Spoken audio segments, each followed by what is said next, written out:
What if I tell you that Malenia, Radahn, and Miquella are inspired from the Roman gods of love, war, and desire? Most fans assume Elden Ring's lore is 100% original genius from Fromsoftware, or maybe just Norse and Japanese myth slapped together. That's the common take everyone walks in with, but here's the contrarian truth that completely beats those expectations. The three most tragic demigods in Elden Ring are direct reflections of the Roman gods Venus, Mars, and Cupid, pulled straight from Renaissance paintings and classical statues. I came across this thread that pulled together one of the richest sets of connections to Elden Ring. Three ancient Roman gods whose stories line up in ways that might just give you one more reason to love Elden Ring. The art adds layers of irony and symbolism, making everything in the game feel like a nod to centuries-old myths. Shout out to the Reddit user Tuliki for putting all this together. Okay, let's get started, and I promise that by the end of this video, you'll never look at Malenia, Radahn, and Miquella the same way again.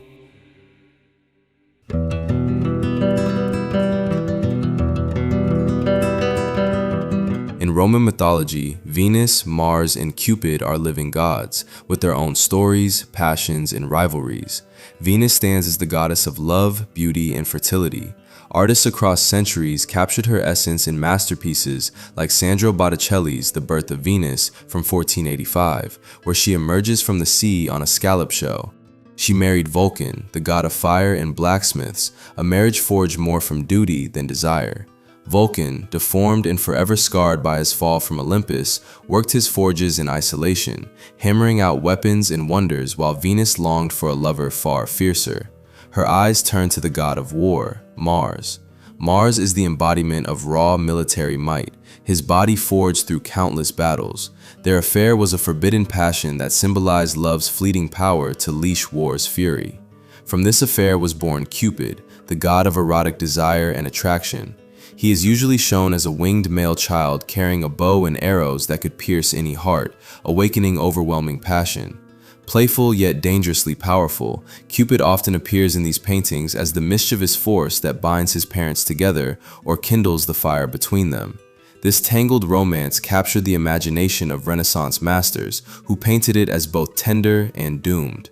Paolo Veronese's painting from the 1570s captures that intimacy perfectly.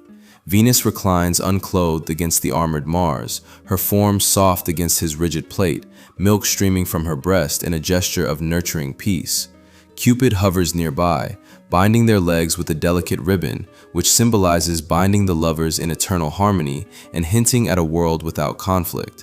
The scene glows with golden light, but the war horse in the background stands ready, a reminder that tranquility between love and destruction rarely endures.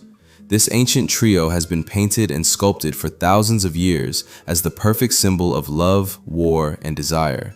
Fromsoftware may have taken this exact mythological family and transformed them into three of the most memorable yet tragic demigods in the entire game. Venus, the goddess of love and beauty, finds her dark reflection in Malenia. Mars, the god of war and conquest, is reborn as General Radahn. And Cupid, the mischievous archer who steals hearts with a single arrow, becomes Miquella. Of course, none of these connections are confirmed by Fromsoftware. These are fan theories and observations drawn purely from the visual parallels and the way these characters are portrayed in the game. Before we go deeper, there is one quiet detail in the sky of Elden Ring that will completely change how you look at this game. If you stand in Liurnia and look east at what you might think is the sun, it is not the sun. That bright glowing orb is actually Venus, the brightest planet visible to the naked eye around sunrise and sunset. Flanking it closely through the mist is Mars, carrying its unmistakable reddish hue. These two planets hanging together in the game's sky are not random. They give real weight to the idea that the ancient Roman gods and the gods in the game may be directly tied with each other. The gods of love and war are literally watching over the lands between.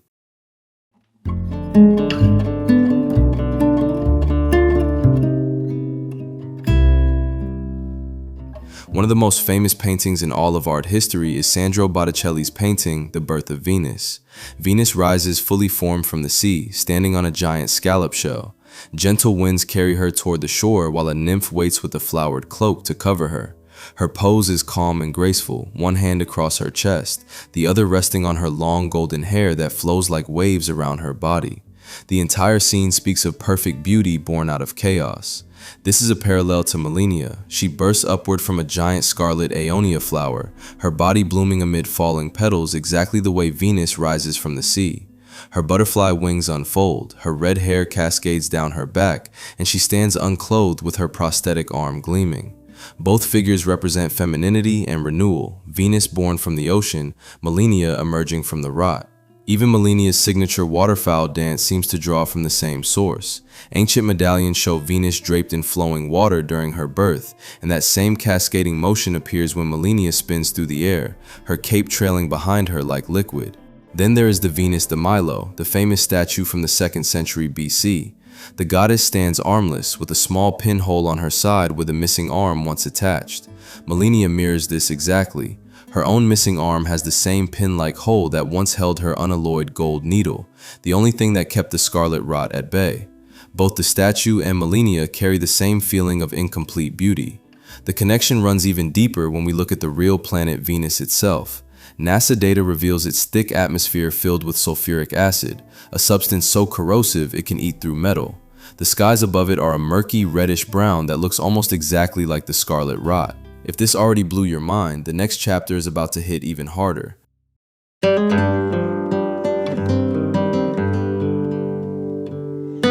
One of the most commanding depictions of Mars comes from this ancient Roman sculpture. Mars stands tall in full armor, wearing a plumed helmet, spear raised high, with a flowing cloak draped across his powerful frame. His presence radiates authority, military might, and unyielding strength, just like General Radahn. From his ornate armor and flowing red mane to his towering stance on the battlefield, Radahn looks almost like a living Roman statue of the war god brought to life. Both figures embody raw martial power and the glory of conquest. Even the landscape tells the same story. Radahn's arena in Caelid is a vast, desolate wasteland of red sand and broken ruins. It bears a striking resemblance to the barren, crimson surface of the real planet Mars. Then there is the Great Festival. The Festival of Radahn, held at Redmane Castle, stands as one of the most spectacular celebrations in the lands between. Warriors from every corner of the realm gather beneath the banners of the Star Scourge. This festival bears a striking resemblance to the ancient Roman festivals dedicated to Mars. Every year, the Romans held grand celebrations in Mars' name, featuring thundering chariot races that tore across the arena and savage gladiatorial contests where warriors fought for both survival and divine favor. These events were not mere entertainment. They were sacred rituals meant to honor the god who protected Rome and granted victory in battle. In a remarkable 17th century engraving from the opera Il Pomodoro, Mars himself is shown high above the chaos of war, looking down from the heavens upon a sprawling battlefield filled with soldiers, charging elephants, and clashing armies. Mars was also deeply tied to wolves in Roman mythology. His twin sons Romulus and Remus were famously raised by a she-wolf, and the appearance of the Wolf of Mars on the battlefield was considered a powerful omen of coming victory and divine blessing. In the same spirit, you can summon Blythe, the loyal half-wolf warrior, to stand beside you during the Festival of Radahn. His presence feels almost symbolic, as if the ancient Wolf of Mars has returned to accompany us toward triumph once more.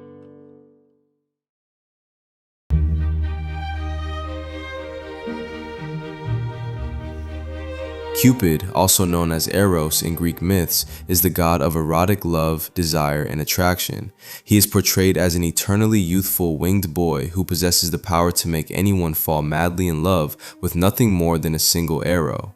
Playful on the surface, yet dangerously powerful, Cupid represents the uncontrollable force of desire that can steal hearts in an instant.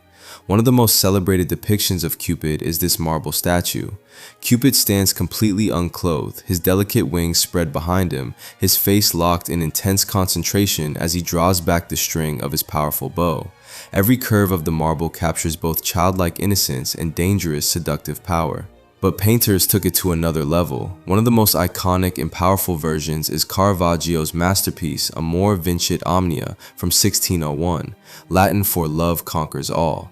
In this painting, Cupid appears as a teenage boy with dark eagle wings, smirking boldly at the viewer with mischievous confidence. He stands triumphantly over a chaotic pile of crushed symbols, armor, musical instruments, books, crowns, and tools of power, showing that nothing in the world can resist his arrows of love. The dramatic lighting highlights his smooth, youthful skin and the sharp arrows ready in his hand. This is no innocent cherub. This Cupid is raw, seductive, arrogant, and completely unstoppable. This description fits Miquella almost perfectly. The eternal youth who never ages, the demigod whose very presence can charm and bind others to his will. When players fall under his spell, the golden sigil that appears over the head looks strikingly like Cupid drawing his bow. In the heart-stolen ending, Miquella quite literally steals the player's heart in the same way Cupid once did with his arrows.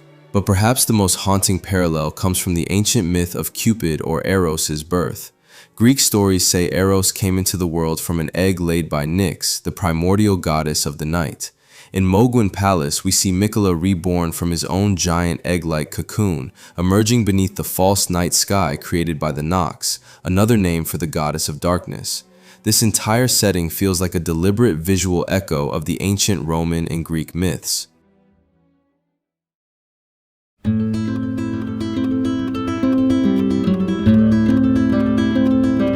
In countless Renaissance paintings and golden pendants, artists showed Venus seated or standing protectively over her son Cupid, her hand resting on him with fierce maternal tenderness while the child god nestled close. That exact pose appears in the statue of Malenia and Miquella at St. Trina's Hideaway. Malenia stands over her brother with the same blade-ready, fiercely protective embrace, comforting the eternal child god exactly as Venus comforted Cupid in those artworks. In Botticelli's painting Venus and Mars, painted around 1485, Mars lies completely disarmed and fast asleep on the ground. His spear and shield are cast aside, his powerful body relaxed in total surrender. Venus sits upright beside him, fully awake and calm, watching over her lover with quiet dominance. Around them, 4 mischievous infant satyrs have taken over Mars's war equipment. One proudly wears his oversized helmet like a trophy, another blows a loud conch shell directly into his ear, while the others carry his long lance and climb inside his breastplate as if they were mere toys. Nothing wakes him. The painting is filled with golden light and soft harmony, and the message is clear. Love has tamed war. Only Venus dominates Mars, and he never dominates her. Peter Paul Rubens captured the same idea even more powerfully in his painting from 1612. In this grand Baroque scene, Venus stands in full command, gently but firmly taking Mars's sword and helmet from him as he returns from battle. Mars, still in his armor, looks softened and almost vulnerable in her presence. Cupid hovers nearby, helping Venus strip away the last pieces of Mars's weaponry, while the entire composition glows with golden light and warm embrace. Love has not just tamed war, it has disarmed him completely. This is the exact dynamic we see between Malenia and Radahn. Their legendary battle ended in a famous stalemate. Malenia could not kill him outright, but she infected him with the scarlet rot and forced him into a half-living state. Radahn, the unstoppable god of war, was finally brought low, not by brute force, but by the power of the goddess of rot. Just like in Botticelli's painting, Venus dominates Mars with love. Love, in its twisted Elden Ring form as rot, holds war in check. In the classical paintings, it is always Cupid who binds his mother Venus to Mars, the god of desire, tying his parents together with ribbons and arrows so they can share one fleeting moment of peace. In Elden Ring, the roles are reversed. It is Malenia, or Venus, who rides to war against Radahn, or Mars, not to claim him, but to force his union with Miquella, who is the image of Cupid. The goddess of love fights so that the god of desire can claim the god of war. One painting pushes this binding to an extreme level of intimacy. Cupid leans in possessively over Venus, their bodies intertwine in a serpentine embrace. He kisses her lips while one hand fondles her breast and the other tangles in her hair. His face pressed so close it's like he's claiming her entirely. The scene glows with erotic tension, symbolizing how desire conquers all, even the goddess of love herself. Now, during the promised Consort Radahn boss fight in Shadow of the Erdtree, if you zoom in on Radahn, as Miquella climbs onto Radahn's back in that possessive, ethereal embrace, it creates an eerily similar visual to Bronzino's painting.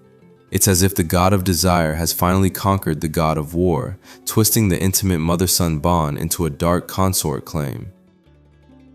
If you enjoyed this video, please drop a like and let me know your thoughts in the comments.